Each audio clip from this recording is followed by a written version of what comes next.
Meus irmãos, a paz do Senhor. Por favor, abra sua Bíblia. Na segunda epístola de Paulo a Timóteo. Segunda epístola de Paulo a Timóteo, capítulo 4. Nós vamos ler alguns versículos a partir do versículo 9. Segunda epístola do apóstolo Paulo a Timóteo, capítulo 4. Alguns versículos a partir do versículo 9. Louvo a Deus por essa noite, por estarmos mais uma vez na casa de Deus, por podermos pensar a sua palavra, refletirmos sobre aquilo que Deus vai falar conosco. Eu particularmente agradeço a Deus por ter passado esse momento aqui agora com nosso irmão Marcos Nunes cantando, porque tem tudo a ver com aquilo que eu vou pregar aqui essa noite. É por isso que eu gosto muito de chegar e participar do culto, porque no culto Deus sempre mostra que a sua palavra está linkada com o culto. Isso é extraordinário. Deus te abençoe, Marcos, mais uma vez. Nós vamos pensar aqui hoje sobre algo muito importante. Não perca o essencial. Amém? Amém. Não perca o essencial. Segunda epístola de Paulo a Timóteo, capítulo 4, versículos 9 a seguir. Acharam? Diz assim, procura vir ter comigo depressa, porque Demas, tendo amado o presente século, me abandonou e se foi para Tessalônica. Crescente foi para a Galácia, Tito para a Dalmácia, somente Lucas está comigo. Toma contigo Marcos e traze-o, pois me é útil para o ministério. Quanto a Tíquico, mandei-o até Éfeso. Quando vieres, traze a capa que deixei em Troade, em casa de Carpo, bem como os livros, especialmente os pergaminhos. Alexandre, o latoeiro, causou-me muitos males. O Senhor lhe dará a paga segundo as suas obras. Tu, guarda-te também dele, porque resistiu fortemente às nossas palavras. Na minha primeira defesa, ninguém foi a meu favor. Antes, todos me abandonaram. Que isso não lhe seja posto em conta. Mas o Senhor me assistiu e me revestiu de forças, para que por meu intermédio a pregação fosse plenamente cumprida, e todos os gentios a ouvissem, e fui libertado da boca do leão. O Senhor me livrará também de toda obra maligna, e me levará salvo para o seu reino celestial. A Ele glória, pelos séculos dos séculos. Amém. Meus irmãos, nós estamos diante de um dos textos mais incríveis, emocionantes e profundos da Bíblia.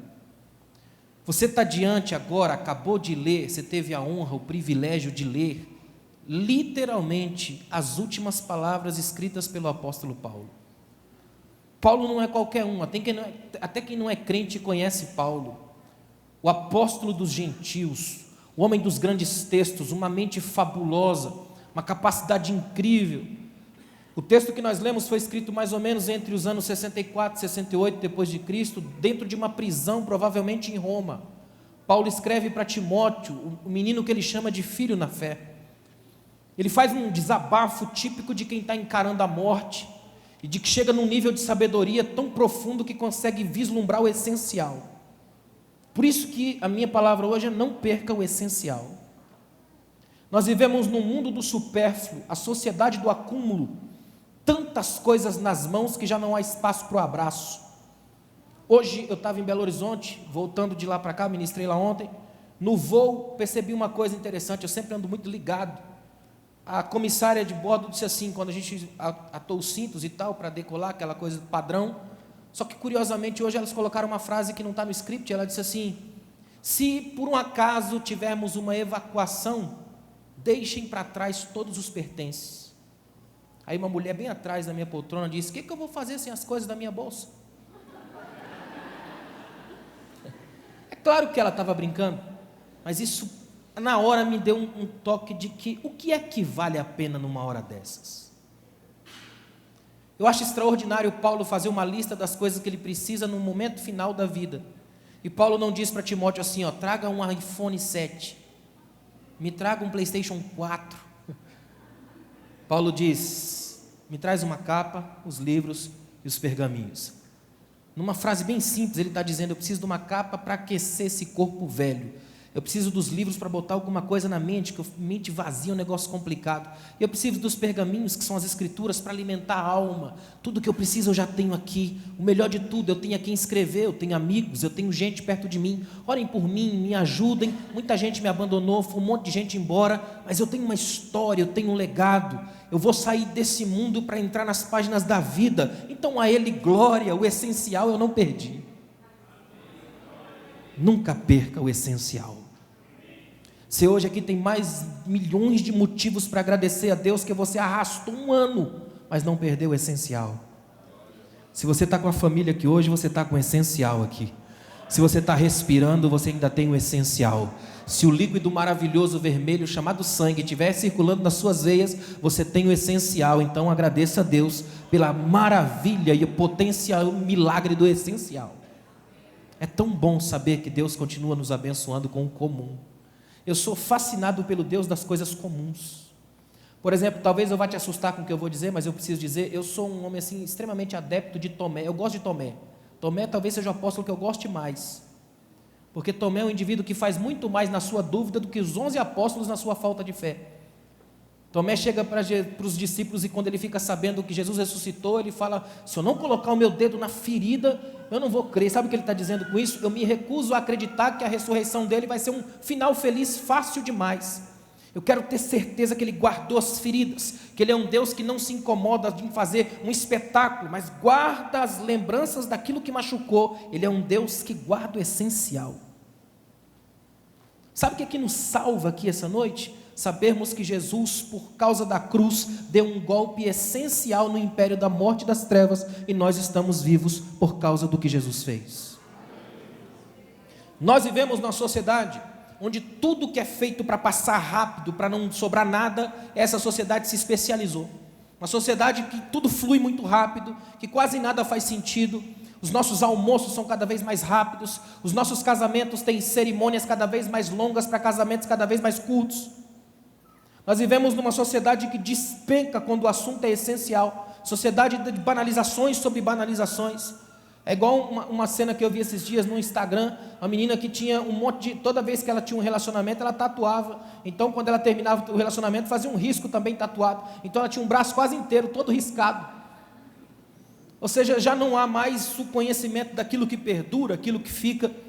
A gente tem a mania de ver que essa coisa está crescendo num nível tão grande que já não assusta a gente. Eu que trabalho com livros, com educação, tenho me assustado cada vez mais quando entro nas grandes livrarias, porque já não há conteúdo nas grandes livrarias, só há banalidades. O essencial está se perdendo no acúmulo de banalidades. Você lê 7 passos para fazer a mulher feliz. Gente, até hoje eu não sei como é que faz isso. 7 passos para fazer a mulher feliz.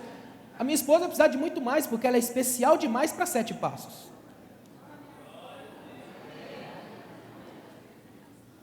A gente vive numa guerra entre o essencial e o supérfluo, porque a gente acha que aquilo que é comum não é profundo, e aí está o grande erro. O mais extraordinário da profundidade está no comum. Quer ver uma coisa que é tremenda? Você pode unir a igreja da face da terra, mesmo que ninguém fale a mesma língua, naquilo que é extremamente comum, um copinho de cálice, um pedaço de pão, só que toda aquela coisa tão simples, tem em si mesmo a mais densa e profundidade de mistérios que existe na face da terra, porque é comungado do corpo e do sangue de Cristo, pequeno, mas extremamente profundo. Não tem nada mais tremendo e mais essencial do que você chegar em casa e abraçar aqueles que você ama. Tem coisa melhor? Você fica muito tempo, eu passei agora recentemente 26 dias na Europa, não tem coisa melhor do que você voltar para casa, abraçar sua esposa, seu filho e perceber que tudo aquilo é mais importante do que todo o resto, porque o essencial é aquilo que nunca perde o encanto, é aquilo que não se deixa esclarecer ou imaginar pelas coisas que a gente coloca, é aquilo que não precisa de acessórios, é aquilo que é bonito pelo que é, pela importância do que tem. É por isso que o casamento é tão tremendo e tão profundo, porque você consegue ficar anos casados com a mesma pessoa, e quando o mundo inteiro cobra uma mudança nessa superficialidade de hoje, você vai descobrindo novos mistérios e novos encantos, de modo que a pessoa olha de longe e diz, aquilo é um velho casal, e você de perto diz, não sabe, não faz ideia das novidades que eu descubro a cada dia.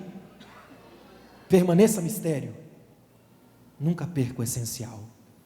Eu queria fazer um exercício rápido com você aqui. Qual é o essencial da sua vida hoje? Se Deus te tirasse esse monte de aparato que você tem, o que é que sobra? Conta-se que um dia um artista chegou numa região, uma pedra de mármore gigantesca, bem na praça central.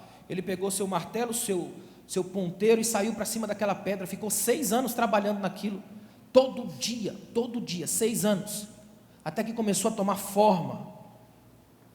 De repente um estudante de arte passa, olha para aquele artista e diz: impressionante, como foi que o senhor conseguiu ver numa pedra tão feia algo tão belo? Ele disse: é que eu nunca vi a pedra, eu só vi a arte. Deus, quando olha para a gente, não vê o aparato que a gente cria, vê o essencial.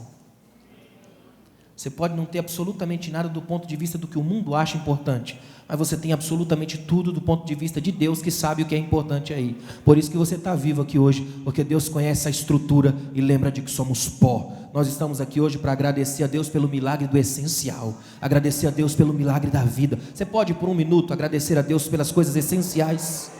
Agradeça a Deus pela sua esposa, agradeça a Deus pelo seu esposo, agradeça a Deus se você conseguiu almoçar aqui hoje, se você jantou, se você tomou café da manhã, agradeça a Deus se você vai sair daqui, vai jantar com amigos, agradeça a Deus porque você louvou o Senhor aqui hoje, agradeça a Deus porque a palavra foi lida, atingiu o seu coração, agradeça a Deus que você ouve, processa, entende, agradeça a Deus porque a sua vida não é sua, mas é de Deus, que tem o controle supremo e absoluto de tudo, e não vai te destruir, Ele veio para te salvar. Então agradeça a Deus pelo essencial.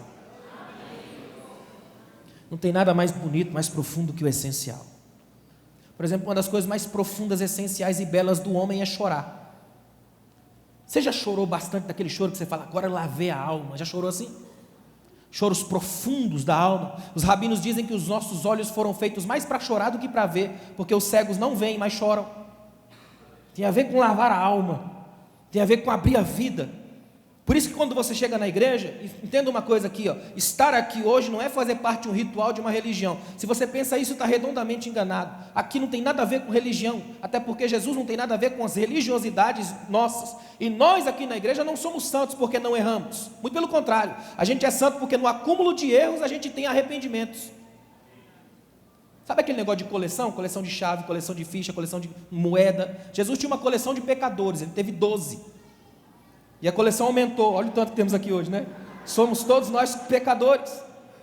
E Ele vai trabalhando com a gente, vai entrando nas coisas mais difíceis da nossa alma, vai mexendo na vida. Quando a gente chega aqui, a primeira coisa que acontece é um impacto profundo na alma. A gente repensa a vida, ressignifica a história. É por isso que uma das coisas mais profundas que acontecem na fé cristã é brotar de um choro profundo, verdadeiro, genuíno, daquele choro que você, no primeiro momento, ainda tem assim certas ressalvas. Se tem uma coisa que eu amo ver, e eu sou escritor, é muito detalhista, uma coisa que eu amo ver é o choro desmontando maquiagens.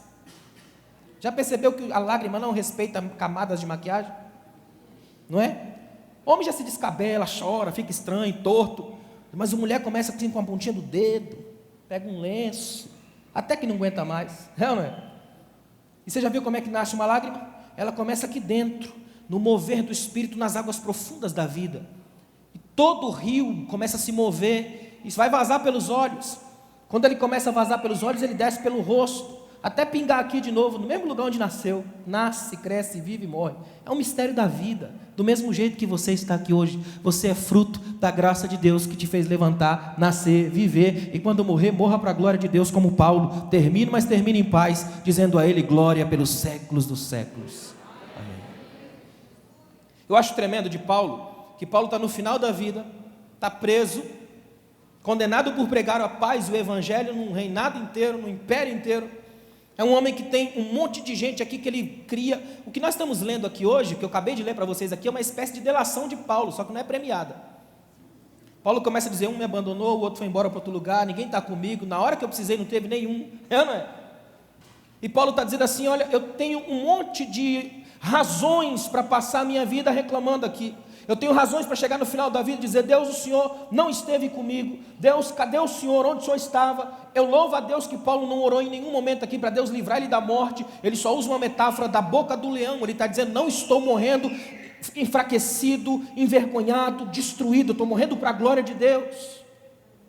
Então Paulo está dizendo assim: eu chego no final da vida com tudo para reclamar, eu chego no final da vida com a alma com tudo para estar implodindo, destruída, mas eu chego no final da vida com inspiração.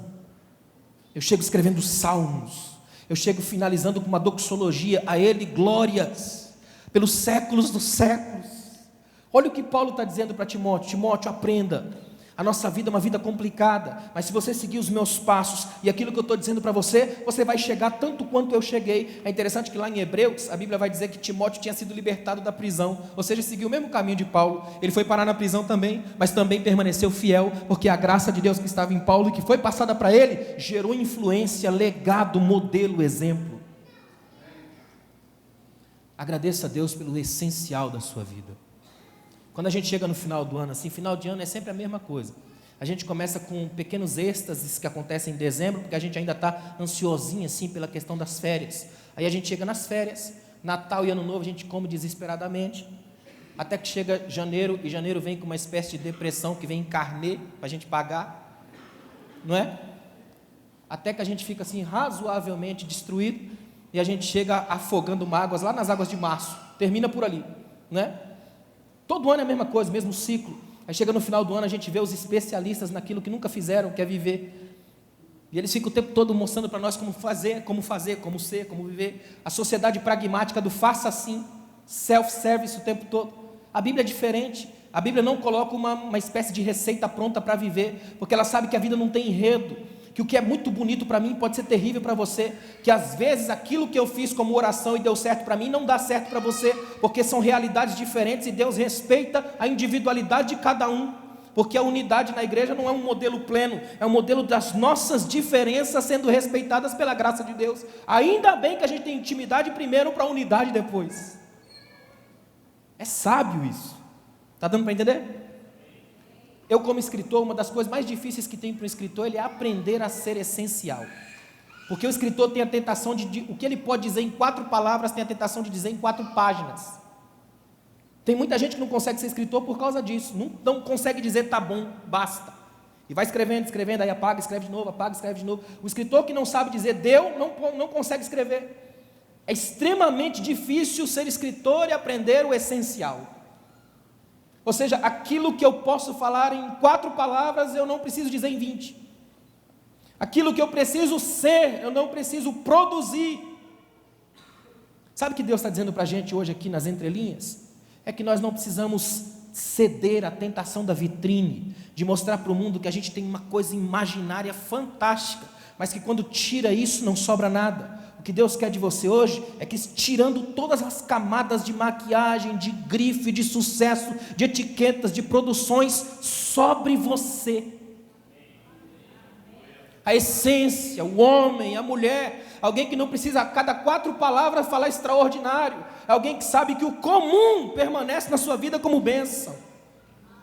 O meu desafio aqui hoje é que essa mensagem te faça compreender que amanhã é segunda-feira, mas vai ser uma segunda-feira abençoada, do mesmo jeito que é o domingo de hoje, porque o domingo não tem nada de extraordinário. O extraordinário é o Deus de todos os dias, que caminha comigo todos os dias, e que é o Senhor da minha vida, quando eu estou no púlpito, mas também quando eu estiver no calabouço, na crise, no caos. É o Deus da calmaria e o Deus das tempestades, é o Senhor do luto e é o Senhor da festa, é o Deus do domingo, mas é o Deus da segunda-feira.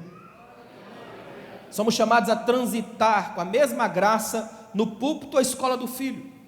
Mesmo sentimento, na verdade é ser cristão aos domingos e entre os domingos, aprendendo a diferenciar que a minha vida não pode ser vivida do modo como muita gente acha que é a fé cristã hoje, os enganos e auto-enganos da vida. Paulo não tem nenhuma ilusão aqui, e você quer ver uma coisa tremenda? O apóstolo Paulo aqui tem um nível extraordinário de humildade, que nós acabamos de ouvir e cantar juntos aqui, ó. Porque lá no começo, isso aqui é o final da carreira de Paulo, mas lá no começo da carreira missionária de Paulo, a Bíblia diz que ele vem com Barnabé e com João Marcos, e Marcos dá um trabalho tão grande para Paulo que ele tem que voltar. A Bíblia diz que houve uma grande ruptura entre eles, ou seja, brigaram feio Paulo e Barnabé por causa de Marcos. Aí o tempo passa, a coisa acontece, Paulo toma umas quebradas da vida, porque a vida faz isso com a gente. Aí quando chega no final da vida, que ele já está pronto, ele diz assim, ó, traz João Marcos para mim porque ele é muito útil. É muita humildade isso.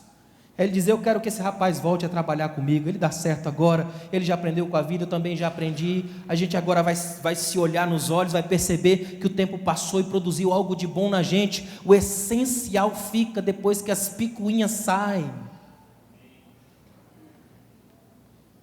Vocês sabiam que tem muitos casamentos que acabam porque esquecem o essencial? Então eles brigam por tudo, não separam por nada, mas não vivem nunca? Não é estranho? Eu fiquei sabendo de um casal que foi num lugar para, vamos dizer, um advogado discutir questões de divórcio por causa de uma lata de sardinha. Não é um negócio estranho? Porque nós vivemos numa geração que está perdendo essa coisa do encanto, do olhar nos olhos, de conversar. Ontem mesmo lá em Belo Horizonte, um irmão me contou um negócio interessante. Ele falou que um amigo dele é engenheiro, marcou com uma moça lá, para um trabalho que eles tinham que fazer, um programa muito grande, um projeto muito grande. Encontraram-se num restaurante para discutir o projeto. Só que toda vez que ele ia falar, o celular dela vibrava. Quando não era o WhatsApp, era alguém ligando. Então ele ia falar, ela fazia assim, 1 minuto, e atendia. Então, 1 minuto e zap. Sabe o que ele fez? Ligou para ela. Na frente dela.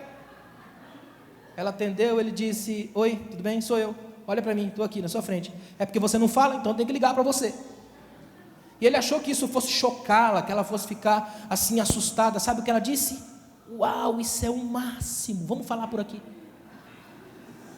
Falou, essa mulher é doida. Essa é a geração que nós vivemos. Uma geração que esqueceu o essencial. Uma geração que consegue dialogar com os dedos, mas não mais com a língua. Uma geração que faz de tudo para esquecer os encontros. É uma geração que tem um monte de amigos nas redes sociais, mas estão tão enroscados nas próprias redes que não tem movimento mais. Aliás, só o Roberto Carlos tem 1 milhão de amigos. Gente normal não tem. Os amigos essenciais você consegue contar na palma de uma mão. Dependendo do Lula, 2. Sabe o que eu quero que você entenda aqui hoje? Que o essencial para a sua vida não é o que a mídia tenta te empurrar todos os dias, que você não precisa de todos os cartões de crédito que julga precisar, que você não precisa de ter 400 carros se você não aprender a andar no mesmo sonho, que não precisa ter a casa mais bonita da rua, que precisa ter uma família que vale a pena dentro dela, você não precisa ter o melhor colchão, você tem que ter sono, você não precisa ter todos os aplausos, basta ter o abraço de quem te ama, você não precisa achar que precisa ser. Não perca o essencial. Deus te chamou hoje para ser você.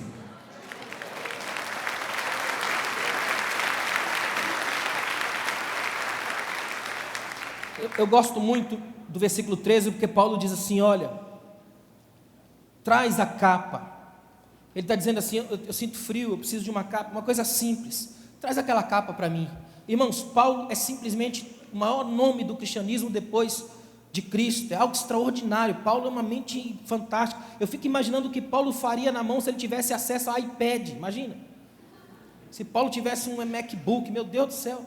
Paulo era gênio na melhor acepção da palavra. Paulo era extraordinário, e ele termina a vida e não tem uma capa, tem que pedir para alguém trazer, traz uma capa para mim.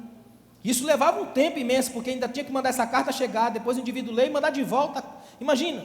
Hoje a gente vive na velocidade dos e-mails, do WhatsApp da vida, mas imagina nessa época, escrever a carta, mandar, passar por todo aquele trajeto de navio, até que a carta chegasse a Éfeso, onde estava pastoreando Timóteo, para Timóteo ler a carta, fazer os preparativos, passar na casa de alguém, buscar a capa, para poder chegar. Provavelmente a capa nem chegou, ou se quando chegou, Paulo já não estava lá.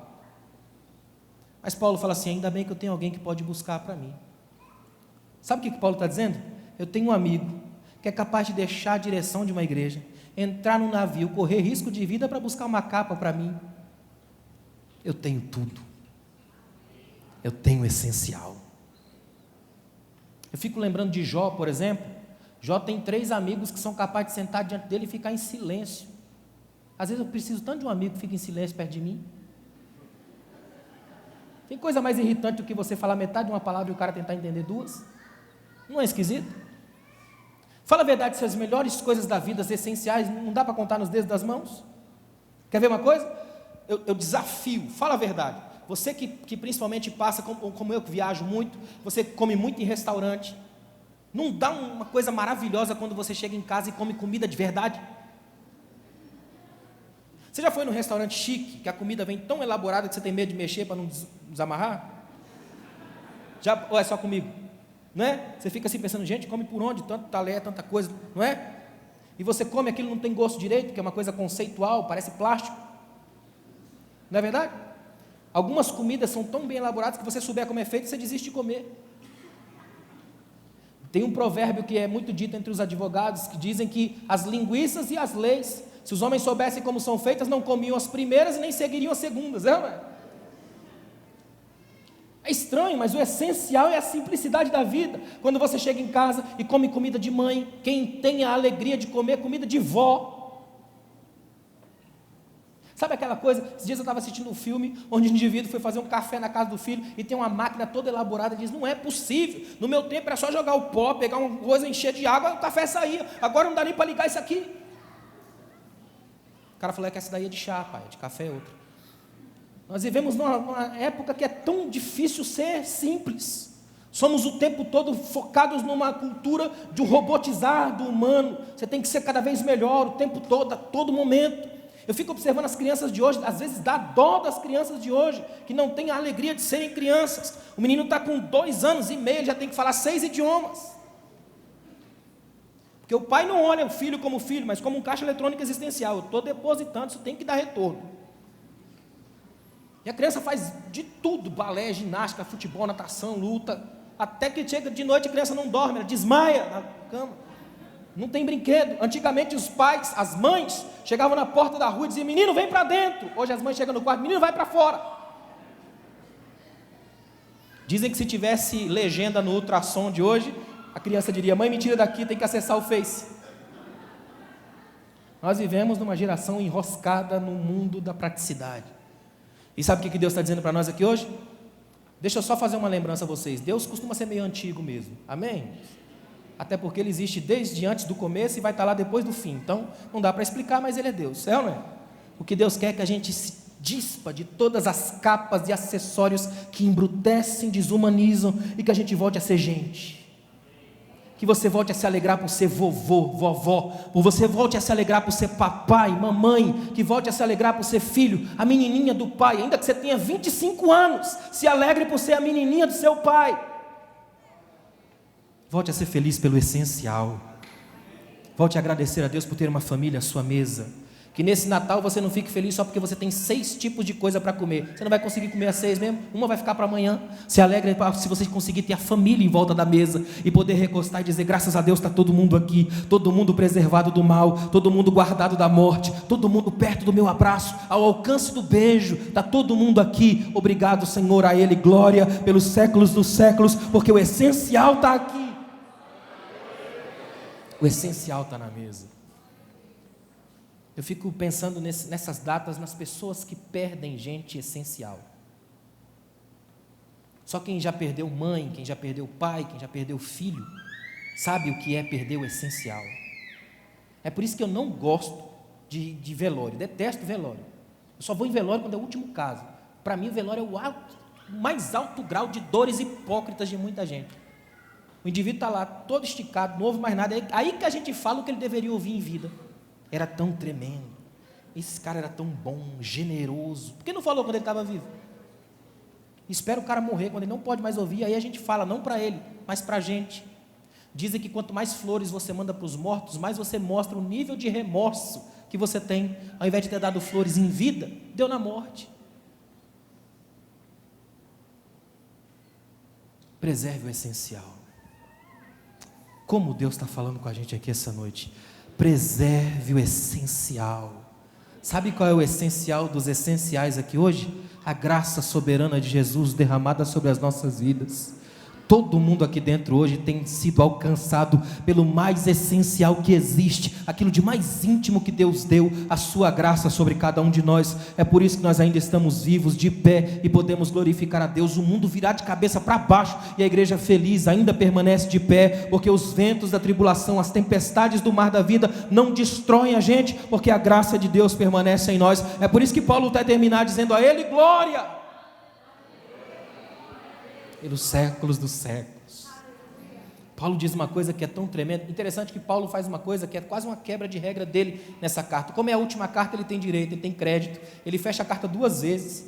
É que eu li o 18. No 18 ele fecha a conversa. Aí ele pensa mais um pouquinho. Olha o que ele diz do 19 a seguir. Ele começa a saudar um monte de gente. E aí no 22 ele termina assim, ó: o Senhor seja com o teu, singular, com o teu espírito. Isso é para você, Timóteo. Aí ele termina dizendo: a graça seja convosco. Olha o que ele está dizendo: quando você aprende a ser essencial, guardar o essencial, você também entende que não precisa ser desnecessário com ninguém. Então um grupo de essenciais se transforma no grupo onde a graça se manifesta. Então a graça que está no meu espírito comunica com o seu espírito, que todo mundo aqui está debaixo da graça essencial de Deus. Singularidade, pluralidade, espiritualidade. Quando a gente entende isso, é tão bonito, é tão pleno. Aí você consegue ministrar e ser ministrado pela mesma graça que habita na igreja.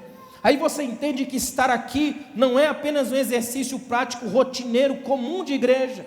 O que Paulo está dizendo é tremendo. Ele está dizendo assim, ó: por mais trabalho que eu tenha tido para escrever essa carta, por mais problemas que eu tenha passado ao longo do tempo, eu cheguei aqui num nível complicadíssimo, mas eu sei que ainda estou fechando a minha vida, deixando um legado. As coisas que eu preciso, vocês podem providenciar, e tudo que eu preciso para viver em Deus, Ele já me deu. Portanto eu termino em paz, combati o bom combate, acabei a carreira, mas guardei a fé. Eu gosto de imaginar essa cena. Tenta imaginar Paulo naqueles corredores úmidos e frios, porque essa prisão que Paulo estava, a prisão da morte, a corredor da morte da época, era terrível. Não era como as prisões que existem hoje, era uma coisa monstruosa.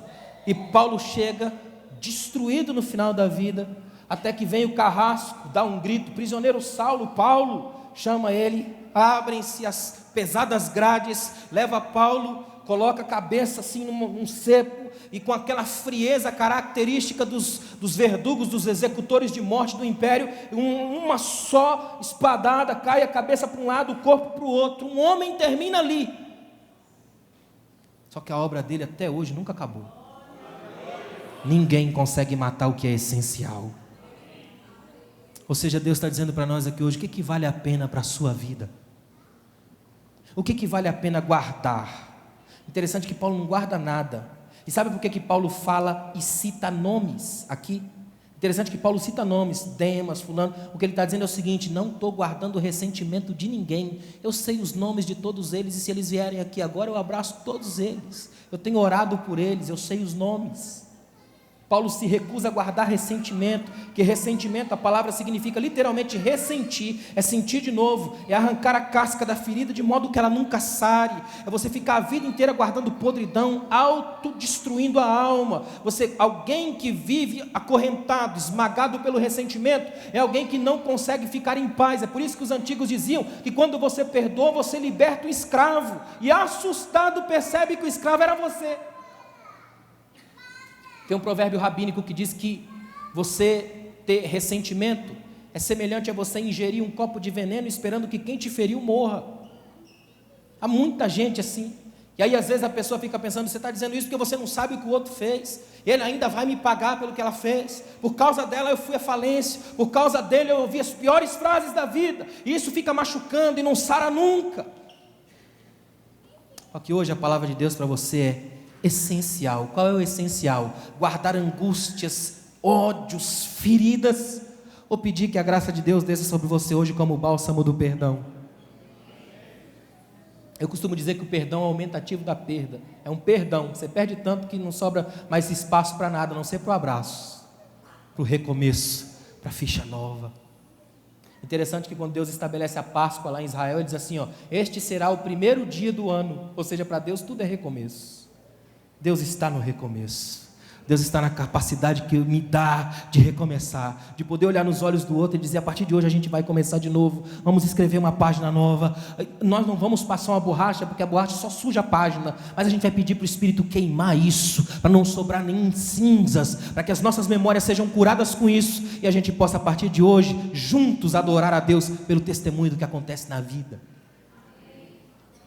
Não tem nada pior do que gente que fica a vida inteira com raiz de amargura, como a Bíblia diz em Hebreus 12:15. Cuidado que ninguém se exclua da graça de Deus, para que a raiz de amargura brotando não contamine a todos. Raiz de amargura é um negócio que nasce na alma, ela fica enraizada na vida, você não consegue ser feliz, você fica algemado pela síndrome da culpa. Não existe nada pior do que a culpa. Culpa é um negócio tão terrível que ela é a arma principal do chantagista. Não tem nada pior do que sentimento de culpa. Você fica escravo do próprio coração, tem medo de reuniões, quando vem para grandes movimentos assim, fica sempre atrás das colunas, tem medo que as pessoas descubram, fica num estado de réu constante. Você entra em todos os lugares com aquela sensação, alguém sabe, uma hora vai vir à tona, não consegue dormir em paz, não consegue ver certas fotos, ouvir certas músicas, visitar certos lugares, tem sempre uma janela angustiante na vida, nunca fica em paz, aí fica com depressão, a vida inteira tomando um monte de remédio para dormir, não consegue ser feliz, tudo quanto é reunião de oração, ele está, profeta de asa, ele visita, mas não consegue liberdade. Aí posta no Facebook, vingança é para os fracos, perdão é para os fortes. E por que não consegue perdoar? Porque perdão não tem a ver com força, perdão tem a ver com graça. Perdoar não é sentimento, eu sentia e eu perdoei, é comportamento e é obediência, porque Jesus ensinou na oração do Pai Nosso, perdoai assim como vocês foram perdoados. Está na oração do Pai Nosso, porque o mesmo pão que a gente pede para o dia a dia, que é o pão do corpo, também vem o perdão como o pão da alma. Olha o que Deus está falando para a gente aqui hoje, não feche mais um ano guardando um monte de porcaria nos baús da sua alma, guarde o que é essencial. Que hoje o Espírito Santo abra os baús mais escondidos da sua vida aqui, ó, não para revelar as tragédias, mas para curar as feridas, e você sair daqui hoje livre e recomeçar num novo ano, dizendo para Deus, obrigado Senhor, porque o Senhor é o Deus dos séculos e dos séculos, e eu estou aqui hoje de pé te agradecendo, porque o Senhor está cumprindo na minha vida a oração final de Paulo, a Ele glória pelos séculos dos séculos. Toda vez que a sua vida redunda em glórias para Deus, essa oração se cumpre. Eu acho tão interessante quando Paulo diz aqui, ele fala, olha, eu estou citando um monte de nomes aqui, mas que isso não lhe seja posto em conta. Paulo está dizendo assim, eu estou passando da morte, da vida para a morte, que na verdade para Paulo é da morte genuína para a vida, e ele está dizendo, eu tenho certeza de uma coisa, estou partindo em paz, não deixei problema com ninguém, se eu tinha problema com Marcos, ele vai ficar sabendo que não tem mais, que eu preciso dele comigo, não tem problema com ninguém, não tenho crise com ninguém, na linguagem de hoje não tem rabo preso nenhum, telhado de vidro, nada disso, estou passando em paz, tranquilo, ou seja, eu delato, eu não sou delatado, é ou não é? Olha o que Paulo está dizendo aqui, ó. Eu estou em paz, a cabeça está erguida, ela vai cair, mas ela está erguida, eu estou passando tranquilo, eu sei em quem tenho crido, Ele me resgatou, mudou meu nome, me colocou de pé na vida, de perseguidor eu viria a ser perseguido, eu era uma fera, termina um cordeiro, a minha vitória já não está mais no braço, mas no abraço. Então a partir de hoje eu saio da história, mas eu deixo um legado, para que todo mundo saiba que eu tenho o essencial. Eu te convido aqui hoje a mais uma vez louvar a Deus pelo essencial da sua vida. Não perca o essencial. Às vezes o essencial para você hoje é quando chegar em casa correndo, pegar o telefone e ligar para alguém que você sabe que precisa falar hoje. Alguns telefonemas não podem ser adiados. Que você o mais rápido possível volte a ter o essencial na sua casa, abraçar seus filhos, beijar sua esposa. Tem casais que os filhos nunca viram o pai beijando a mãe. É cena de novela, não consegue ver em casa. Tem famílias que não sabem como é que é sentar juntos na mesa, não faz ideia do que seja isso. Eu lembro que uma vez eu falei num evento para jovens, eu estava falando sobre aqueles comerciais de televisão, onde todo mundo tem a xícara igual, é tão bonitinho. A menina falou, na minha casa há gerações ninguém tem xícara igual, a gente quebra tudo. Falei, que bom, pelo menos quebra junto, é a gente, né? Dizem que é por isso que os gregos quebram os pratos quando comem. Os gregos dizem que a refeição é um dos momentos onde a gente se planifica, você usa 4 sentidos, você olha a comida, você toca a comida, você sente a comida, não é? Você sente o cheiro da comida, aí para ficar completo quebra o prato, que é para ouvir o som da comida. 5 sentidos planificados enquanto come, não é legal? Não precisa quebrar os pratos da sua casa, não ser os velhos. Mas o que você precisa fazer hoje é voltar para casa como essencial. Desafio para nós aqui hoje, voltarmos a ser pais essenciais, e não apenas provedores espetaculares, voltarmos a ser maridos essenciais, e não apenas amantes disfarçados, voltarmos a ser esposas essenciais, filhos essenciais, mães essenciais, homens e mulheres de Deus, isso é ser essenciais.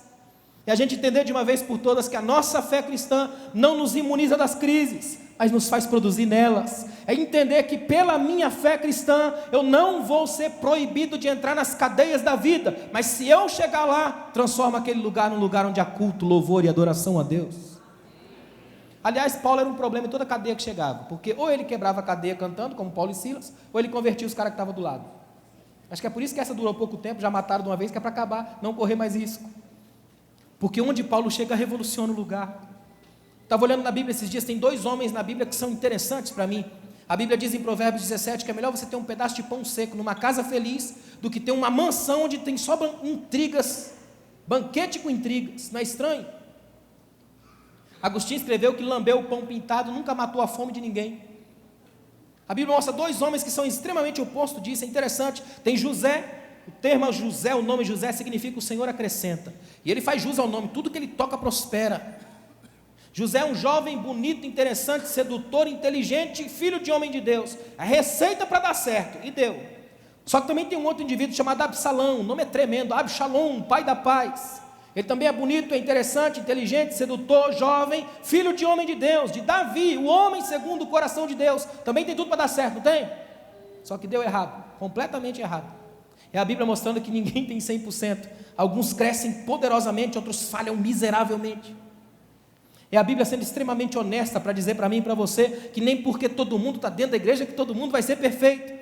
Vai ter problema, vai ter crise, às vezes a gente vai fazer os nossos melhores esforços e vamos dar de cara com as nossas piores decepções, mas em cada uma delas não perca o essencial. Nas derrotas, é não perder a alegria de permanecer firme e saber que eu perdi uma batalha, mas ainda não perdi a guerra.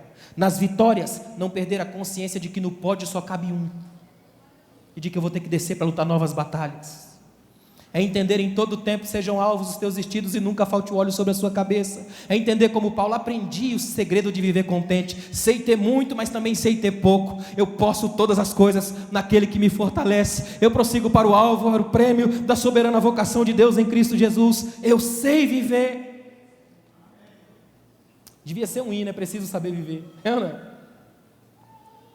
Eu queria que essa noite fosse para você uma noite de reflexão profunda sobre o que é essencial na sua casa. Meu sonho é que você chegasse em casa hoje e agradecesse a Deus pelo essencial branquinho de casca bem fininha que fica dentro da sua geladeira. Já ouviu falar? Chama-se ovo. Uma coisa que a gente não dá menor valor, né? A Adélia Prado chegou a escrever um poema sobre um ovo. Já pensou?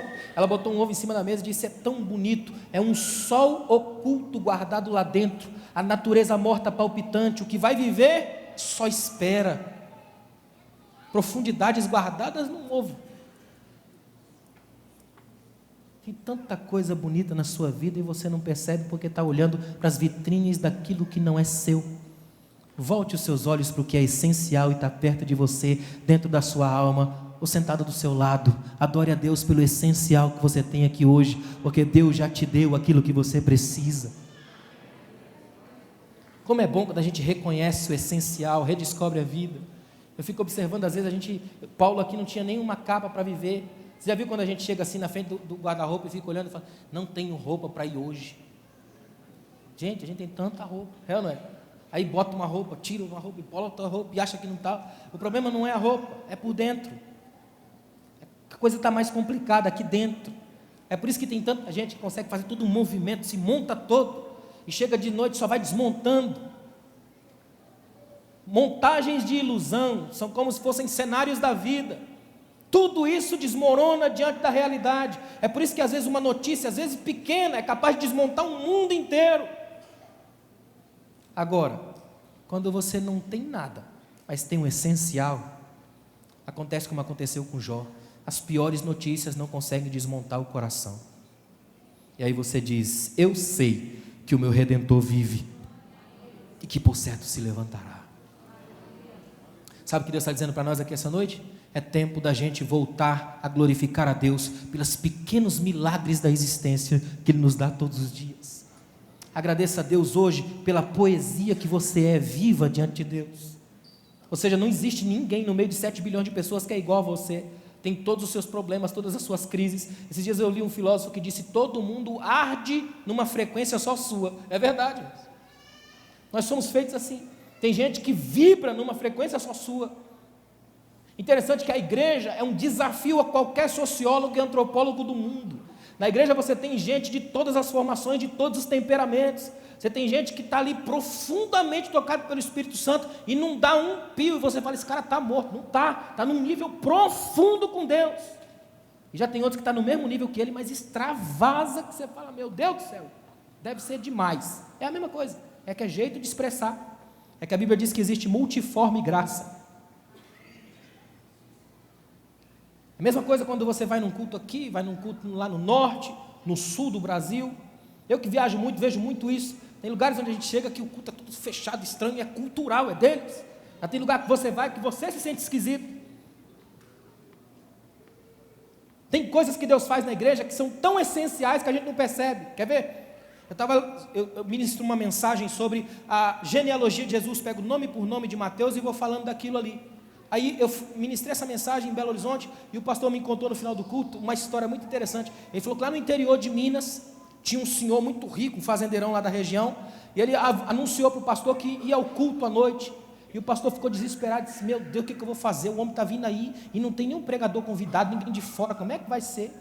Aí chamou um irmãozinho lá que fala melhor, falou: ó, você vai falar hoje aí, prega uma palavra, porque hoje é diferente, não vou te contar, mas prega uma palavra. O irmão ficou desesperado. Se já é desespero convidado para pregar, irmão, quando avisa que o negócio vai ser mais forte ainda, aí que mata o irmão. Aí sabe o que o irmão fez? Chegou lá em cima no púlpito, sem ter a menor ideia do que iria falar, o fazendeirão sentado na primeira fileira, perna cruzada. O irmão abre justo na genealogia de Jesus, Mateus capítulo 1, e vai lendo nome por nome. Fulano gerou fulano, que gerou fulano, que gerou fulano, que gerou fulano. E o pastor desesperado dizendo: meu Deus, isso não vai dar nada. Meu pai do céu, como é que eu boto um homem desse para pregar justo hoje? O homem termina a leitura da genealogia e faz o apelo: quem aqui quer se entregar a Jesus Cristo? O fazendeiro levanta chorando, vem para frente, ajoelha. O pastor fica fascinado, diz: não é possível. No final do culto, o pastor abraça o fazendeiro, todo feliz, fazendeiro na minha igreja, imagina. Aí abraça o fazendeiro e diz: e aí, deixa eu fazer uma pergunta para o senhor. O senhor gostou do culto? Gostei demais. O senhor já veio aqui algumas vezes com grandes pregadores aqui que a gente convidou. E por que o senhor se entregou a Jesus justo hoje que o irmão leu o texto aí e nem pregou? Ele falou: porque até hoje eu desconfiava desse Jesus de vocês. Quem que é esse homem que ninguém sabe de onde veio e nem para onde vai? O homem apareceu na história, ninguém nunca ouviu falar. Hoje eu fiquei sabendo quem são os parentes dele. Essencial. O seu Jesus é o essencial. Ele é essencial. A minha maior alegria é saber que Ele não precisa explicar para mim quem Ele é, mas à luz dele eu percebo quem eu sou. À luz de Jesus a gente sabe quem é. Fica de pé, por favor. Eu tenho uma palavra de Deus à sua vida aqui hoje. Nunca desperdice os encantos do essencial. Agradeça a Deus se você hoje pode aqui ao lado sentir-se amado por alguém. Não há nada mais tremendo que ser amado por alguém. Alguém que te ama, que conhece você, que está do seu lado, que te abençoa, que te protege. Será que nós temos alguém aqui hoje que porventura ainda não é cristão? Ou quem sabe afastado da igreja e quer hoje ter um relacionamento mais íntimo com Jesus?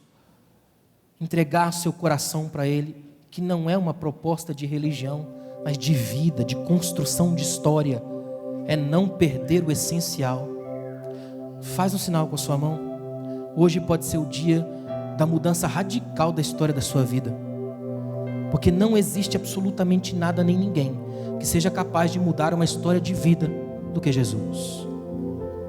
Paulo começa nas páginas da Bíblia como um assassino e termina morrendo pelo reino de Deus. Paulo é uma prova viva de que Deus muda qualquer um. E se você está aqui essa noite e Deus tem falado ao seu coração, a Bíblia diz: se hoje ouvirdes a voz do Espírito Santo, não endureça o seu coração. Quem tem ouvidos para ouvir, ouça o que o Espírito diz às igrejas. Tem alguém Levanta sua mão. Hoje Jesus está te chamando para um novo tempo. Esse ato de levantar a mão não te torna cristão. É apenas um ato público de dizer: eu quero me entregar a Cristo, porque Ele é o Senhor da minha vida. Ele me encontrou aqui hoje. Jesus te chama para um novo tempo, tempo de mudança na sua vida. Como é bom quando a gente está na casa do Pai. Como é bom quando a gente é livre para adorar a Deus. Jesus está te chamando aqui hoje. Como é bom quando a gente pode orar e dizer: Senhor, obrigado porque eu sou livre. Obrigado porque a Tua graça me atingiu. As cadeias das mãos foram quebradas. Eu posso levantar as minhas mãos puras, sem ira, sem mácula, sem contenda. Coloca a sua mão no seu coração. Vamos fazer isso aqui é um símbolo só. Fazer uma oração aqui hoje. Eu queria que nessa oração você agradecesse a Deus pelo essencial. Ore agradecendo a Deus pelo essencial. Ó Deus, obrigado, Pai. Obrigado, Senhor, pelo essencial na minha vida. Obrigado, Senhor, pela minha família. Obrigado por mais um dia poder estar aqui de pé, ministrando a Tua palavra por tantos lugares, no Brasil ou fora do Brasil. E eu chego aqui hoje, Senhor, mais uma vez, e a Tua palavra se abre mais uma vez, e apesar de mim, ela ainda flui e ainda fala. Obrigado, Senhor, porque hoje aqui nós estamos entre irmãos, entre amigos. O essencial está aqui: fraternidade, amizade, espiritualidade construída. Leva-nos e eleva-nos a um patamar mais digno de hoje, de que a gente não seja enrolado pelo mundo superficial de hoje, mas que a gente cresça em tudo, na graça e no conhecimento de Cristo Jesus. Obrigado, Pai. Obrigado, Deus. Em nome de Jesus.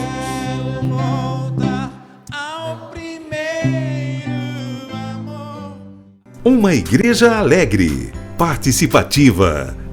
Todos os domingos, às 9 horas, um delicioso café da manhã e uma escola bíblica abençoada.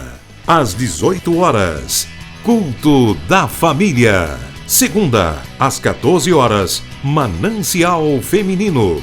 Terça-feira, às 20 horas, Homem de Verdade e Mulher Ideal. Quarta-feira, às 19h40, culto de ensino, além de uma programação semanal para todas as idades. O nosso sonho é expandir o reino de Deus e chegar a todas as nações do planeta Terra. Eu quero convidar você a fazer parte desse grande projeto que com certeza Deus vai te abençoar. Catedral da Família.